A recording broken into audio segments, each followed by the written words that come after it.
Ein automatisches Handelssystem ist ähnlich wie ein automatisches Navigationssystem.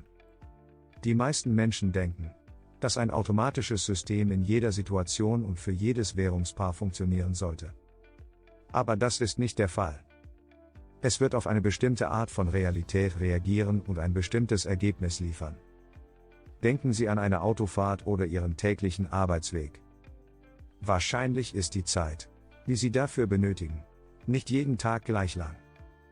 Sie stehen vielleicht zur gleichen Zeit auf wie gestern. Aber heute regnet es. Sie ziehen sich ein wenig anders an und nehmen Ihren Regenschirm mit. So steigen Sie etwa eine Minute zu spät in Ihr Auto. Wegen des Regens ist die Sicht nicht sehr gut, so dass andere Leute vielleicht langsam fahren. Das führt zu einem Stau auf der Autobahn und jetzt sind Sie wirklich spät dran.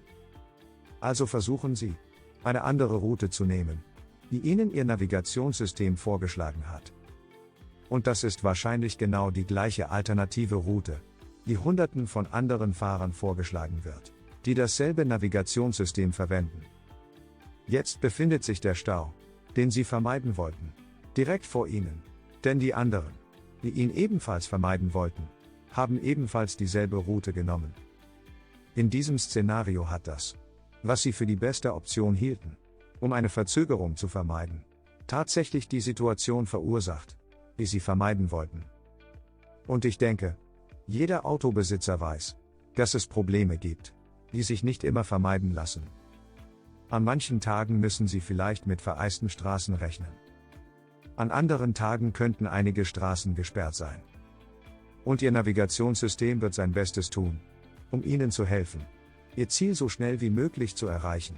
Aber es kann Ihnen nicht helfen, Unfälle zu vermeiden.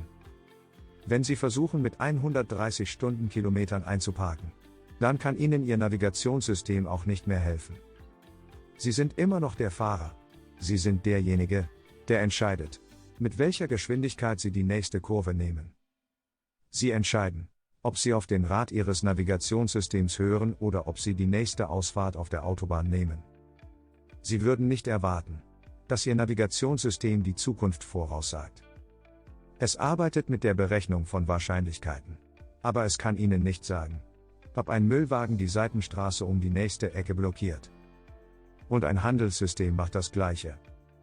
Es berechnet die Wahrscheinlichkeiten, aber das bedeutet nicht, dass es die Zukunft vorhersehen kann.